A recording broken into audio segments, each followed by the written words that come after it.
Alright, what's up guys? My name is Zach, and today I'm driving a 1970 Dodge Challenger. Up front is a 3.7 liter Slant 6, and down below is a 4-speed manual transmission. Now I am super excited to be driving this 1970 Dodge Challenger for two reasons. First of all, I don't know if it's any more iconic than this. This is muscle cars in the 70s and late 60s. This is all that is holy, and I adore that. But the second reason is actually a counterpoint to my first one, which is this is the Slant 6, the 225 cubic inch Slant 6 that was offered in the base model for 1970. An engine that doesn't often get its time in the sun or get restored. And so this vehicle has been restored to its former glory, Slant 6 and all. But if you would like to share your vehicle with me, you can head on over to my website, zackpradel.com/submit.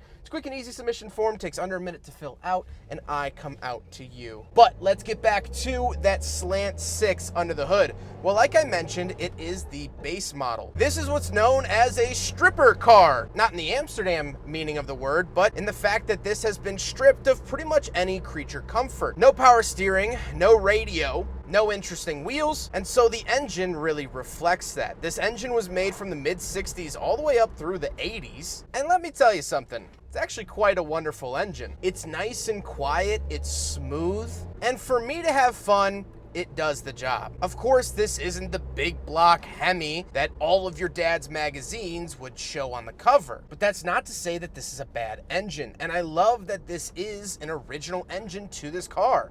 This is a numbers matching vehicle, and that is pretty dang special. Now, like I said, paired to it is a 4-speed manual. Now, this 4-speed has been swapped out. Originally, this would have come with a 3-speed. However, because that Slant 6 was used for so many years, this transmission actually came out of a van from the 1980s, so the owner would have overdrive, which I 100% support his idea in doing so. It makes the car a lot more livable and drivable, which is, you know, always a good thing with cars. Last but not least, of course, the Dodge Challenger is rear-wheel drive. So how does it feel to drive a 1970 Challenger with the Slant 6? Well, like I said, that engine is incredibly smooth. The real only downside with the driving experience has been the transmission. Now, it is good, but boy, is it a workout for that clutch and that shifter. Oh my goodness, grape juice. Steering has a bunch of slop in it, but it's the 1970s. It's supposed to. And it doesn't hurt the driving experience. The biggest takeaway that I've gotten from this driving experience has been how light on its feet this thing feels. I expected it to be an oaf like its modern counterpart, but it's genuinely not. So with that stuff out of the way, let's talk about the interior. Well, in front of me, I have a bunch of gauges. Off to the left is my speedometer. In the center is my fuel, coolant temperature, and my alternator, as well as a dead gauge. On the steering wheel, I don't get anything. However, I do want to point out that this is, in fact, a 1973 steering wheel, because apparently the 1971 was so god-awful, the owner could not stand it for any bit longer. Off to the left, I have some switches for my wipers, headlights, and things like that, a little control center right here. And then down below, I do have my fan on and off, but this is only for heat. This was not an air conditioning vehicle, so it never got that. However, down on the floor by my foot, I'm pretty accustomed to finding the high beam switch down here. That's not the case. There's actually a little pumper button for, wait for it, the washer sprayers. You actually physically have to pump them, something I haven't experienced much in cars. On the door, we just have the crank for the window, latch to get in and out, and our locks. And moving into the center, you'll find some vents, and we can open up the glove box to reveal 2 cup holders. So we'll do a big friggin' bottle test. It fails. I knew it would, but it's funny that these cars get what I call drive-in cup holders, which were meant for drive-in movies to hold your cups while the vehicle was stationary. What's missing here is the radio. Like I mentioned at the top of the video, this was not optioned with a radio. So all you get to listen to is that Slant 6, and I'm not mad about it. Then we do have the shifter. It stands tall, very proud, and like I said, Not easy on the arm muscles, but very easy on the eyes, and exactly what I would expect out of an older muscle car like this. Then we don't get any floor-mounted anythings, but we do have the seats. They are fantastic. They are super 70s, and honestly, they're pretty comfortable. However, the seatbelt system is kind of interesting. So you'll see on camera here, this belt comes from down here. There's actually these two little hooks that I bring it down, and then there's a lap belt separately. I will always wear my seatbelt. It's just the safe thing to do. But driving a car like this, I have to say I kind of understand when people didn't want to, because it's kind of a big hassle to put on, but I am most certainly not complaining. However, speaking of seats, we do have back seats, so let's go do a back seat review. All right, so it's not the easiest process to get back here, and the seats are very straight up and down. I feel like I'm sitting in church. Anyway, the seats are kind of cushy. And there is the backseat of the Challenger. I mean, back in the 70s, you didn't really care about restraints and stuff. You packed as many people in here as you could. You went to the drive-in movies. You went, to Super Dogs or down the street to the drive-in. So these work physically as seats. My body is not falling through the chassis. Other than that, pretty doggone good. Let's hop out. We'll take a quick look at the trunk and cargo space, and then we'll talk about the looks, because, I mean, come on. It's a Challenger. All right, around the back of the 1970 Dodge Challenger, and I mean, I just have to take a moment. I feel like I'm a baddie in like one of the 1970s cop films about to get a baseball bat out of the trunk. This is just such a cool view. Anyway, two keys here for the 1970 Dodge Challenger. Very common for the era. One is for the trunk, one is for the ignition. The round one is for the trunk. Oh, I mean like butter. And look at how original this is.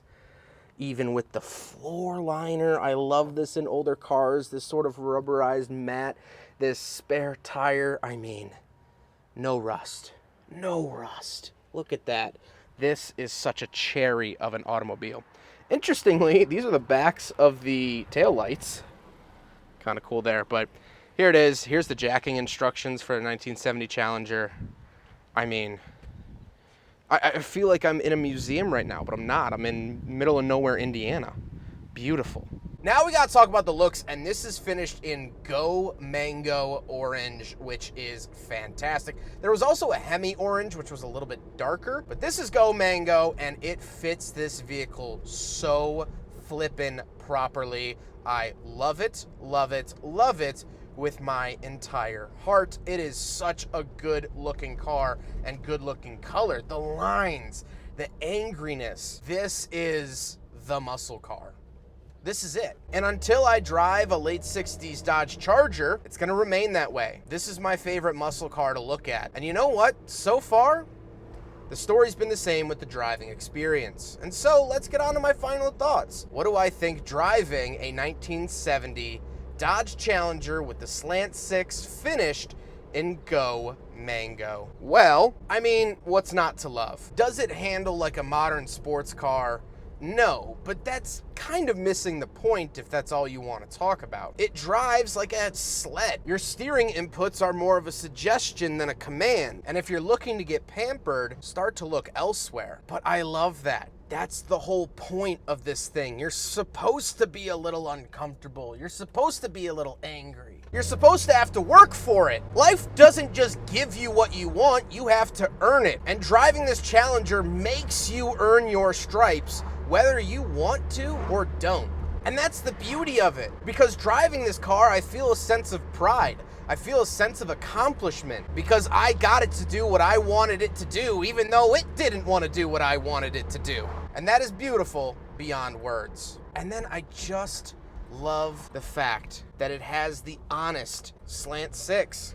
It's not trying to be showboaty under the hood. You're not gonna win a whole lot of drag races, but that's not what this car is concerned about. This car is what it is, and you can either figure it out for yourself or you can get lost. And today, for me, I'm very happy to get with the program of the Dodge Challenger. I hope you guys enjoyed the video. Huge thank you to Brett for letting me take out his 1970 Dodge Challenger and trusting me with his baby. Not only has he owned this for about 12 years, he did the restoration completely himself. And that, you would think that this went off to some professional shop in Texas or California, but it didn't. And that to me is super cool. Huge thank you to Brett. Can't thank him enough. This is just such a bucket list car, and I am over the moon that I was able to drive it.